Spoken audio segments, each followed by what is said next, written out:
नमस्कार और स्वागत है। आज हम भारत न्यूजीलैंड की जो 2026 की सीरीज है, क्या ये सीरीज भविष्य के भारतीय टीम की पहली झलक है या महज एक और एक्सपेरिमेंट? और मुझे लगता है कि इसी सवाल का जवाब ढूंढना जरूरी है। तो चलिए इसी सवाल का जवाब ढूंढते हैं। ठीक है, तो सबसे पहले सीरीज की बात करते हैं। 3 मैचों की वनडे सीरीज है। हाँ, 11 जनवरी से शुरू। पहला वनडे 11 को वडोदरा में, फिर 14 को राजकोट और तीसरा 18 जनवरी को इंदौर में। और तीनों ही जगह बल्लेबाजों के लिए जानी जाती है। यहीं पर तो सबसे दिलचस्प बात आती है, कप्तानी की।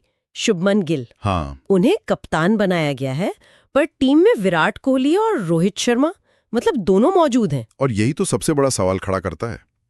ये गिल की कप्तानी का टेस्ट कम और टीम मैनेजमेंट की रणनीति का ज्यादा लगता है। सिराज वापस आ गए हैं। तो वर्कलोड मैनेजमेंट तो ठीक है, ये समझ आता है, पर क्या हम न्यूजीलैंड जैसी मजबूत टीम को थोड़ा हल्के में ले रहे हैं?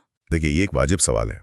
न्यूजीलैंड की टीम कागज पर शायद भारत जितनी मजबूत ना दिखे, लेकिन माइकल ब्रेसवेल की कप्तानी में वो एक अंडरडॉग की तरह खेलेंगे, मतलब बिना किसी दबाव के।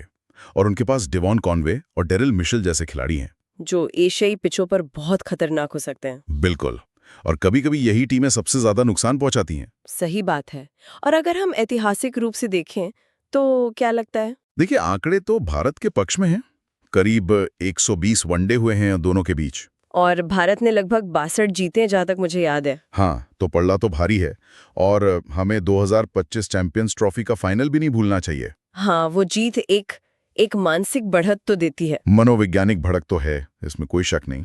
ऐसा लगता है कि बड़े मैचों में भारत ने उन पर हावी होना सीख लिया है। लेकिन हर सीरीज एक नई शुरुआत होती है ना? बिल्कुल।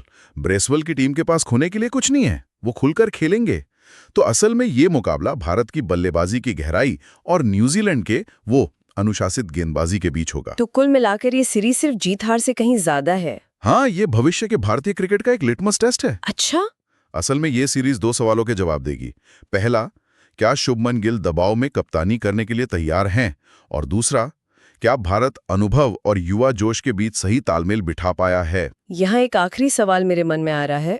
हम्म जब सबकी नजरें गेल, कोहली और रोहित पर टिकी होंगी, तो क्या कोई ऐसा खिलाड़ी है जो पर्दे के पीछे से आकर मतलब इस सीरीज का हीरो बन सकता है? दिलचस्प सवाल है।